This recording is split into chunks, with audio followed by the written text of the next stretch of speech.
तो दोस्तों, आज मैं आपको जो कहानी सुनाने जा रही हूँ, ये कहानी है गुलाब की जादुई राजकुमारी की। तो चलिए दोस्तों, देखते हैं आज की ये कहानी। बहुत सालों पहले रानी परी अपनी बेटी गुलाबी परी के साथ रहती थी। वो दिखने में बहुत ही सुंदर थी और उसके होठ बिल्कुल गुलाबी रंग के थे। गुलाबी परी को गुलाब बहुत पसंद थे, इसलिए वो अपने घर में अलग अलग किस्म के और अलग अलग रंग के गुलाब के पेड़ रखती थी। उसके गुलाब का बगीचा इतना सुंदर था कि दूर दूर से लोग उसके गुलाब के बगीचे को देखने के लिए आया करते थे। उसके इस गुलाब के पेड़ों की वजह से ही सब लोग उसे गुलाबी परी बुलाते थे। उसकी एक और खासियत थी कि उसके गुलाबी होठों से निकले हुए शब्द को सुनकर सब लोग बहुत ज्यादा खुश हो जाते थे। इस वजह से सब लोग उससे बहुत प्यार करते थे। ऐसे ही एक दिन गुलाबी परी अपने महल में बैठी हुई थी कि तभी उसकी कुछ सहेलियां उसके पास आईं और बोली, अरे आज तुम लोग इतनी सुबह सुबह क्यों आ गई? अभी मैं तुम लोगों के साथ कैसे बाहर जाऊंगी? अभी तो मैंने अपने प्यारे गुलाब के पेड़ों को पानी भी नहीं दिया है। अरे हम लोग तुम्हें बुलाने के लिए नहीं आए हैं गुलाबी परी, हम लोग तुम्हारे लिए कुछ लेकर आए हैं। अच्छा, क्या लेकर आई हो तुम लोग मेरे लिए? दिखाओ मुझे। तब उसकी तीनों सहेलियां उसे 3 गुलाब के फूल देती हैं, जिसमें से एक सफेद रंग का था, एक नीले रंग का था और एक लाल रंग का था। वो गुलाब के फूल देखकर गुलाबी परी बहुत खुश हो गई। अरे इतने सुंदर गुलाब तुम लोगों को कहाँ से मिले? मुझे तो ऐसे ही गुलाब चाहिए थे। ये सब अलग अलग रंग के हैं। मैं चाहती हूँ कि दुनिया के सारे किस्म के गुलाब मेरे पास हो। अरे तुम सबको खुश करती हो, इसीलिए तुम्हें खुश करने के लिए हम पृथ्वी लोक से ये गुलाब के फूल लेकर आई हैं। फिर गुलाबी परी ने अपनी सहेलियों को गले से लगा लिया। ऐसे ही दिन निकलने लगे। एक दिन गुलाबी परी अपने बगीचे में गुलाब के फूलों की देख रेख कर रही थी कि तभी वहाँ पर एक शैतान चुड़ैल आ गई और उसने गुलाबी परी को देख लिया। अच्छा, तो ये वही गुलाबी परी है जो सभी को अपने गुलाबी होठों में शब्दों से खुश कर देती है। ये तो एक अच्छी परी है, लेकिन मुझे अच्छे लोग बिल्कुल भी पसंद नहीं। अब देख मैं इसको क्यों करती हूँ। इतना कहकर उस बुरी चुड़ैल ने अपनी जादुई छड़ी घुमाई और जल्दी से अपना जादू चलाकर वहाँ से भाग गई। और यहाँ गुलाबी परी के बगीचे के सारे गुलाब के फूल खराब होकर झड़ गए और उसके गुलाबी होठ भी काले हो गए। ये सब देखकर गुलाबी परी बहुत रोने लगी। अरे ये क्या हो गया मेरे साथ? मेरे प्यारे गुलाब के फूल अचानक से खराब कैसे हो गए और मेरे होठ भी काले पड़ गए। उसके रोने की आवाज सुनकर रानी परी वहाँ पर आ गई और आकर देखा तो गुलाबी परी रो रही थी। तो रानी परी ने गुलाबी परी से पूछा, क्या हुआ गुलाबी बेटा, तुम क्यों रो रही हो? माँ देखिए ना, मेरे सारे गुलाब मुरझा गए और मेरे होठ भी काले पड़ गए। अब मैं क्या करूँगी माँ? बेटी तुम फिक्र मत करो, कभी कभी ऐसा हो जाता है, लेकिन तुम इतना रो क्यों रही हो बेटी? मैं हूँ ना तुम्हारे साथ, मैं सब कुछ ठीक कर दूंगी। माँ क्या सच्ची में? क्या आप मेरे फूलों को फिर से ठीक कर सकती हैं? बेटी मैं तुम्हारे लिए सब कुछ कर सकती हूँ, तुम बस जाकर मेरी जादुई छड़ी लेकर आओ। उसके बाद गुलाबी परी भागकर अपनी माँ के कमरे में गई और वहाँ से अपनी माँ रानी परी की जादुई छड़ी लेकर आई। फिर रानी परी ने अपनी जादुई छड़ी घुमाई और फिर गुलाबी परी से कहा, बेटी अब तुम एक काम करो, परी लोग के बगीचे से एक गुलाब लेकर आओ और उसको इस बगीचे में लगा दो। देखना तुम्हारे सारे फूल फिर से पहले जैसे हो जाएंगे। ये कहकर रानी परी वहाँ से चली गई। इसके बाद गुलाबी परी परी लोग के बगीचे से एक गुलाब लेकर आ गई और जैसे ही उसने उस गुलाब के फूल को लगाया, उसके बगीचे के बाकी गुलाब के फूल वापस से खिल उठे और गुलाबी परी के होंठ फिर से गुलाबी हो गए। ये देखकर गुलाबी परी खुशी से नाच उठी। अब मैं लोगों को फिर से खुश कर पाऊंगी और मैं अपने बगीचे को और भी अच्छे से सजा पाऊंगी। और इधर वो दुष्ट चुड़ैल गुलाबी परी का बगीचा सुखाकर बहुत खुश हो रही थी।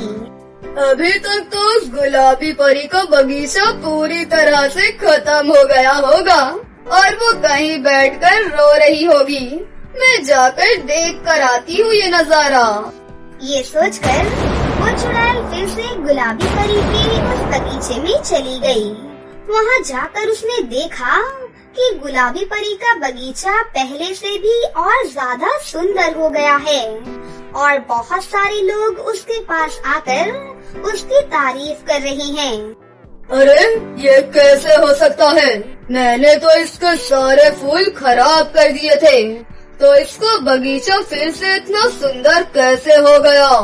तभी वो चंडाल चुड़ैल अपनी दिव्य शक्ति से सब कुछ पता कर लेती है और बोलती है, अच्छा तो ये बात है। इस बार मैं परी लोग में कोई भी गुलाब नहीं छोड़ूंगी। फिर देखती हूँ इसकी माँ कैसे सब कुछ ठीक करेगी। ये सोचकर उस दुष्ट चुड़ैल ने फिर से अपनी जादुई छड़ी घुमाई और उसने परी लोग के सारे गुलाब खराब कर दिए और देखते ही देखते गुलाबी परी के भी सारे गुलाब फिर से खराब हो गए। ये देखकर वो दुष्ट चुड़ैल जोर जोर से हंसने लगी। लेकिन इधर रानी परी को अपने जादू से ये सब कुछ पता चल गया कि ये सब एक शैतान चुड़ैल कर रही है। इसके बाद रानी परी तुरंत ही गुलाबी परी के बगीचे में आ गई। माँ देखिए ना, मेरे गुलाब फिर से खराब हो गए और परी लोग के सारे गुलाब भी खराब हो गए। मैं अब कहाँ से गुलाब लेकर आऊंगी माँ? ये कहकर गुलाबी परी रोने लगी। तब रानी परी ने फिर से अपनी जादुई शक्तियों का प्रयोग किया और जैसे ही गुलाबी परी के आंसू जमीन पर गिरे, वो एक जादुई गुलाब बन गए। माँ ये क्या हुआ? ये गुलाब कहाँ से और कैसे आ गया? अब से जब भी तुम्हारी आंखों से आंसू गिरेंगे, वो गुलाब में बदल जाएंगे और तुम्हारे गुलाब कभी भी खराब नहीं होंगे। ये सुनकर गुलाबी परी ने जैसे ही वो गुलाब जमीन पर रखा, तो उसके बगीचे के सारे फूल और परी लोग के सारे गुलाब फिर से खिल उठे और वो शैतान चुड़ैल जिसने गुलाबी परी के साथ ऐसा किया था, वो हजारों टुकड़ों में फट गई। और उस दिन के बाद से गुलाबी परी अपने गुलाबों को लेकर हंसी खुशी से अपनी जिंदगी जीने लगी। एक गांव में राधिका नाम की एक लड़की रहती थी। राधिका बहुत ही शांत स्वभाव की और एक सीधी लड़की थी। राधिका गांव के ही एक सरकारी स्कूल में पढ़ाई करती थी और राधिका के माता पिता साधारण किसान थे। पूरे साल वो लोग खेतों में काम करते थे। राधिका भी उनके घर के कामों में हाथ बटाया करती थी। ऐसे ही सब कुछ ठीक चल रहा था, लेकिन अचानक से सूखा पड़ने की वजह से राधिका के पिता को बहुत ही नुकसान होता है। उस वजह से उनकी आर्थिक हालत भी खराब हो गई। उसके पापा के पास घर चलाने के लिए बिल्कुल भी पैसे नहीं थे। वो घर चलाने के लिए उधार लेने लगे। ऐसे ही बड़ी मुश्किलों से उनका गुजारा हो रहा था। कुछ दिनों बाद राधिका अपनी माँ के पास आई और अपनी माँ से बोली, माँ मेरी सभी सहेलियाँ पिकनिक पर जा रही हैं। क्या मैं भी उनके साथ पिकनिक पर जा सकती हूँ? वाह बेटा, ये तो बहुत ही अच्छी बात है, लेकिन तुम उनके साथ कैसे जाओगी बेटा? वहाँ जाने के लिए पैसे देने पड़ेंगे और अभी तेरे पापा की हालत बहुत खराब है बेटा। लेकिन माँ, मुझे उनके साथ जाने का बहुत मन है। मैंने उन लोगों को वादा किया है। आप पापा से कहिए ना। राधिका, ऐसे जिद करके कोई फायदा नहीं है। मैंने कहा ना, अभी तेरे पापा के पास इतने पैसे नहीं हैं कि वो तुझे घूमने के लिए दे पाएं। आप लोग कभी भी मुझे कुछ नहीं देते। उस दिन आपने कहा था कि इस महीने आप मुझे नए कपड़े खरीद कर देंगी, लेकिन आप मुझे बाजार ही नहीं लेकर गयी। बेटी, अभी तू बड़ी हो गई है, अभी तुझे सब कुछ समझना पड़ेगा। एक बार हमारे सर से ये मुसीबत हट जाए, फिर तू जो चाहेगी मैं वही तुझे दूंगी। इतना कहकर राधिका की माँ वहाँ से चली गयी। अपनी माँ की ये बातें सुनकर राधिका को अंदर ही अंदर बहुत गुस्सा आने लगा। फिर राधिका मन ही मन सोचने लगी, अगर मैं अपने दोस्तों को मना करूँगी तो वो लोग पक्का मेरा मजाक उड़ाएंगे। मैं तो अभी उनके सामने जा ही नहीं सकती। ये सब सोचकर राधिका अपने घर से बाहर निकलकर गांव में ही घूमने लगती है कि अचानक उसने देखा कि उसकी कुछ सहेलियां उसके सामने से ही आ रही थीं। ये देखकर वो उनसे छुपने के लिए उल्टे रास्ते पर जाने लगी। ये सब सोचते हुए ही वो चल रही थी, इसलिए उसे समझ ही नहीं आया कि वो चलते चलते जंगल के बीचों बीच आ गई है। अरे, मैंने ध्यान ही नहीं दिया मैं यहाँ कब और कैसे पहुँच गई। लेकिन ये जगह तो बहुत ही सुंदर है। मैं थोड़ा आगे जाकर देखती हूँ, शायद आगे और भी सुंदर सुंदर जगह हो।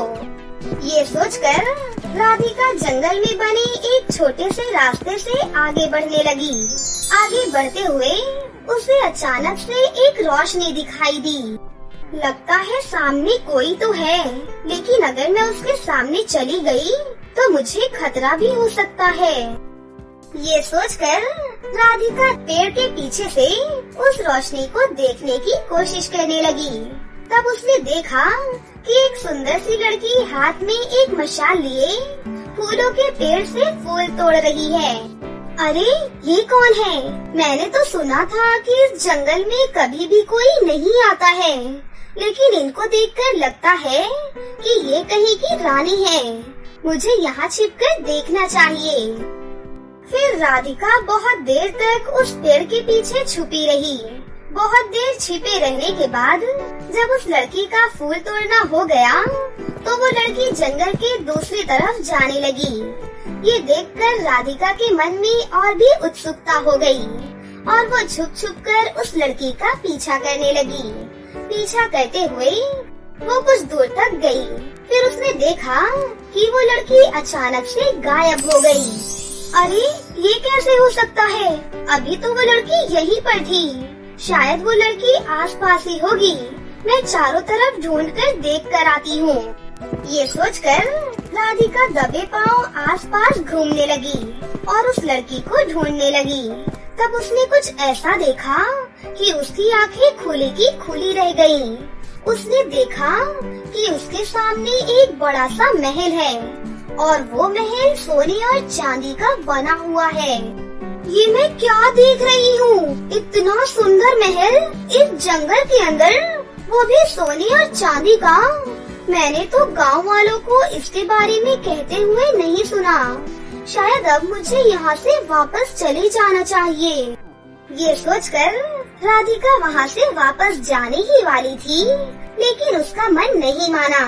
उसको लगा कि उसे एक बार उस महल के अंदर जाना चाहिए। ये सोचकर वो उस महल के अंदर चली गई। उस महल में कोई भी नहीं था, लेकिन वो महल बहुत ही सुंदर था।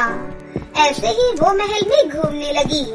कुछ देर बाद घूमते घूमते वो एक ऐसे कमरे में पहुंची जो कमरा सिर्फ लहंगों से भरा हुआ था और वो लहंगे बहुत ही सुंदर थे। वो लहंगे देखकर राधिका को बहुत पसंद आया। फिर उसने कहा, काश मेरे पास भी ऐसे लहंगे होते तो मैं इनको पहनकर कितनी सुंदर लगती और मेरी सहेलियां भी मेरे कपड़ों का मजाक नहीं उड़ा पाती। ये सोचकर वो उन लहंगों को देख रही थी कि तभी अचानक से उसके पीछे से उसे एक आवाज आती है। क्या हुआ, तुम्हें ये लहंगे पसंद आए हैं? अगर तुम चाहो तो तुम इन्हें अपने पास रख सकती हो। ये आवाज सुनकर राधिका बहुत चौंक गई। उसको लगा कि वो अब पकड़ी गई है। ये सोचकर वो जैसे ही डरी डरी पीछे मुड़ी तो उसने देखा कि उसके पीछे वही लड़की खड़ी है जो कुछ देर पहले जंगल में फूल तोड़ रही थी।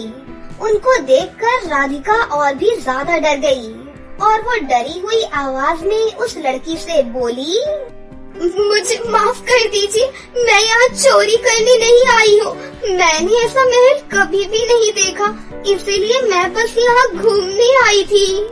तुम्हें मुझे कुछ समझाने की जरूरत नहीं है, मुझे सब कुछ पता है। तुम कौन हो और यहाँ क्या करने आई हो? मैंने तुम्हें यहाँ आने दिया, इसलिए ही तुम यहाँ पर आ पाई हो। मतलब मुझे कुछ भी समझ नहीं आ रहा। आप कौन हैं और ये महल यहाँ पर कब से है? मैं जादुई लोक की राजकुमारी हूँ। ये महल यहाँ पर बहुत सालों से है, लेकिन मैं जब चाहती हूँ कि कोई ये महल देख पाए तभी वो देख सकते हैं। यहाँ पर मेरा कोई भी दोस्त नहीं है, इसलिए मैंने सोचा कि क्यों ना हम दोस्त बन जाएं। उस जादूगरनी की ये बात सुनकर राधिका को पहले विश्वास ही नहीं हो रहा था, लेकिन उनके ऊपर विश्वास करने के अलावा राधिका के पास और कोई भी रास्ता नहीं था। इस वजह से राधिका उस जादूगरनी के साथ दोस्ती कर लेती है। कुछ देर में ही उन दोनों में बहुत ही अच्छी दोस्ती हो जाती है। उसके बाद राधिका रोज रोज वहाँ पर आने लगी।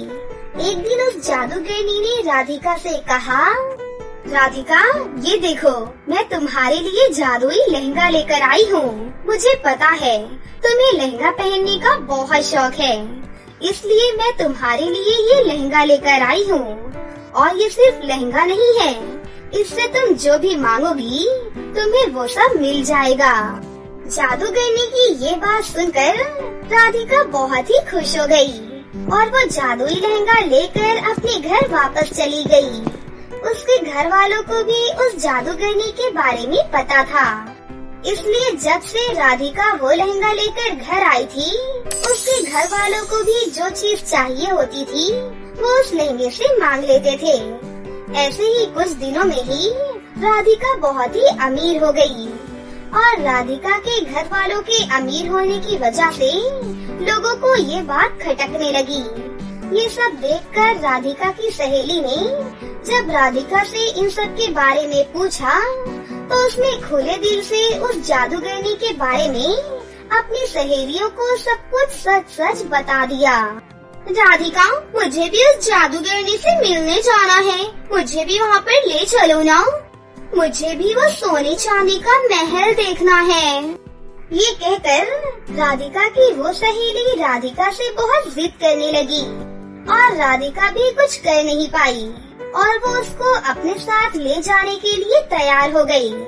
तब उसकी वो सहेली मन ही मन सोचने लगी, अब मुझे कुछ भी करके उस जादूगरनी को अपने वश में करके उसका सब कुछ मुझे अपना करना पड़ेगा।